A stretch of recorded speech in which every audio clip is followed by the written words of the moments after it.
Evaluating past performance. 167. What is past performance, and how is it used to evaluate contractors?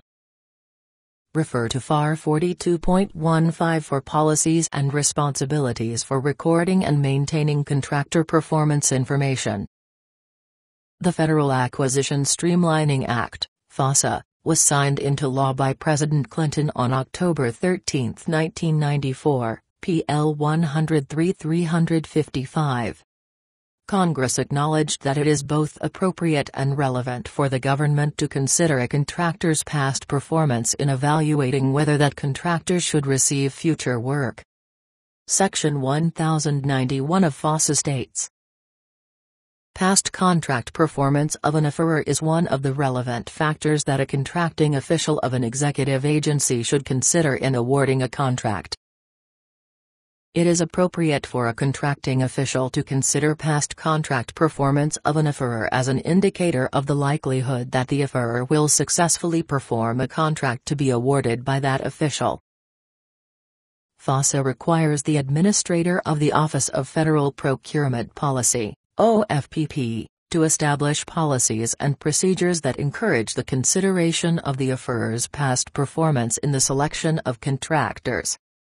Specifically, the Act requires the establishment of standards for evaluating past performance with respect to cost, when appropriate, schedule, that is, how well the contractor has adhered to the delivery schedule for past contracts, compliance with technical or functional specifications, and other relevant performance factors that facilitate consistent and fair evaluation by all executive agencies.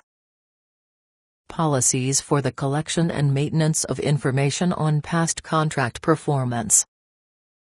Policies for ensuring that offerors are afforded an opportunity to submit relevant information on past contract performance, including performance under contracts entered into by the executive agency concerned, by other agencies, by state and local governments, and by commercial customers, and that such information is considered by the government. A period for which past performance information may be maintained.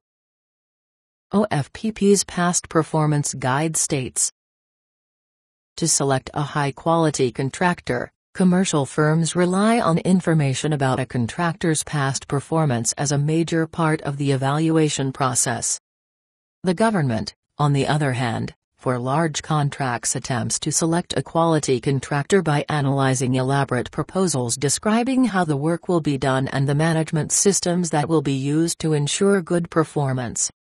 The current practice allows offerors that can write outstanding proposals, but may not perform accordingly, to continue to win contracts when other competing offerors have significantly better performance records, and therefore offer a higher probability of meeting the contract requirements. Settling for inexpensive mediocrity hardly seems in the taxpayer's best interest if an agency determines that it can get better overall value by doing business with a higher-priced supplier with an excellent track record. When the government demands high-quality services as a requirement for future business opportunities, as does the private sector, competition will intensify and result in higher quality service by contractors.